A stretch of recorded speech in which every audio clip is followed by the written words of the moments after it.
Ibu, bapak, saudari, saudara, rekan-rekan muda, dan adik-adik sekalian dimanapun kalian berada, bertemu kembali dengan saya Romo Tino SSCC di dalam catatan pesiarah.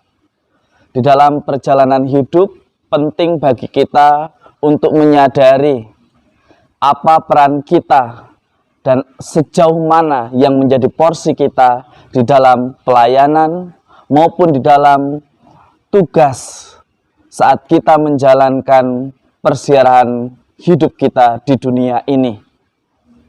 Mari kita senantiasa menyadari itu agar kesatuan yang hendak dibangun dan yang sudah dimulai oleh gereja dan komunitas jemaat perdana tetap terjaga, yakni dengan berani mempercayakan pada generasi berikut, tetapi juga kita mendampingi agar mereka tetap satu visi misi di dalam membangun gereja yang hidup.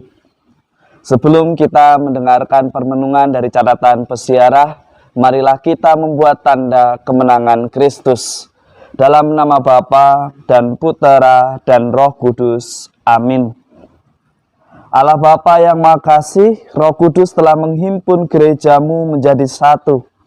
Semoga kami dapat mengabdi Engkau dengan tulus ikhlas dan semakin bersatu padu dalam cinta kasih di dalam persiaran hidup kami sebagai gereja yang hidup. Buatlah kami senantiasa menjadi insan yang selalu berani menjadi terang kebenaran di antara mereka yang senantiasa selalu bersukacita di dalam kebohongan. Demi Kristus pengantara kami. Amin. Ibu, bapak, saudari, saudara, rekan-rekan muda, dan adik-adik sekalian yang terkasih. Pada hari ini dalam Kisah Para Rasul, kita mendengarkan pesan yang patut untuk kita refleksikan.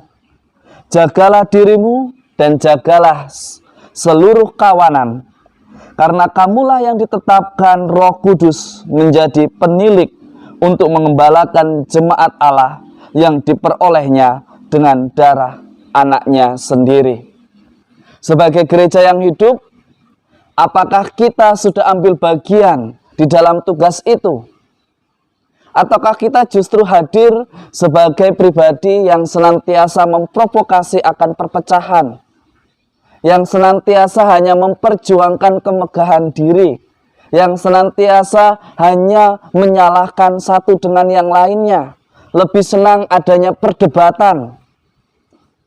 Hari ini kita diingatkan kembali, kita mesti menjaga siapa diri kita, apa peranan kita, dan apa yang menjadi porsi kita sebagai anggota gereja yang hidup.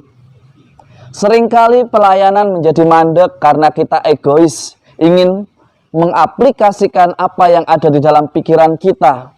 Seringkali kita mengabaikan yang namanya komunio, komunitas. Kita merasa bahwa apa yang kita pikirkan, apa yang kita rencanakan harus terjadi. Gereja bukan masalah terjadi atau tidak apa yang kita rencanakan, tetapi bagaimana karya penyelamatan Allah, karya Roh Kudus benar-benar hadir di dalam komunitas kita sebagai gereja yang hidup.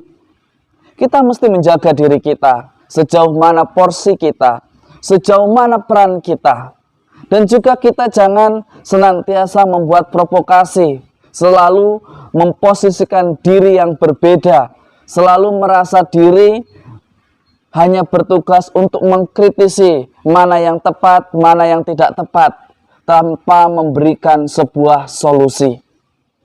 Ibu, bapak, saudari, saudara, rekan-rekan muda, dan adik-adik sekalian yang terkasih, gereja yang hidup bukan gereja yang menerima saja, tetapi mereka yang bergerak mau melaksanakan tugasnya masing-masing sesuai dengan porsinya.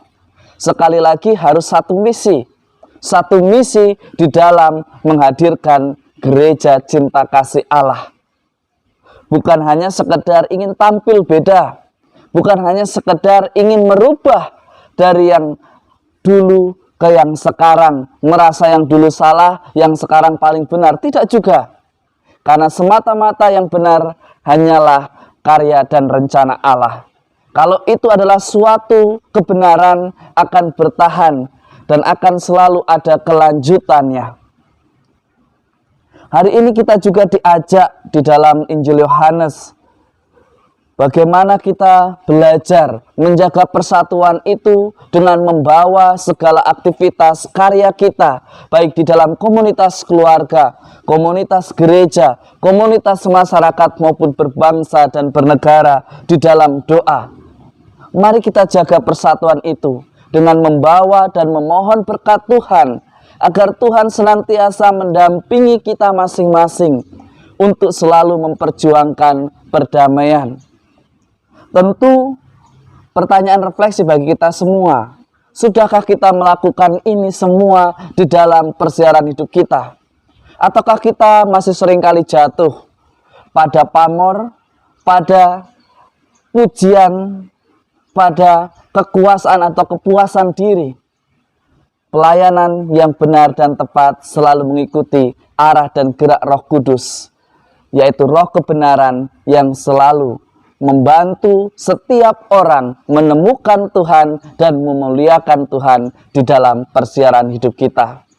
Mengasihi iman kita berarti kita berani bersaksi dan akhirnya menjadi berkat sehingga banyak orang semakin menemukan Tuhan di dalam hidupnya. Semoga kasih Tuhan dan berkat Tuhan senantiasa melindungi dan memberkati kita, Bapa, Putra, dan Roh Kudus. Amin. Ibu, Bapak, Saudari, Saudara, rekan-rekan muda, dan adik-adik sekalian yang terkasih, ketika lembaran kehidupan kita isi dengan memaknai segala tugas dan peranan kita, dengan tahu porsi kita, maka gereja yang hidup akan semakin bertumbuh dan berkembang. Tentu ketika kita sebagai orang beriman berani untuk berproses, berani untuk dievaluasi, berani untuk bertumbuh dan berbuah kebaikan. Jadikanlah hidup kita berkat dan selamat beraktivitas. Tuhan memberkati. Amin.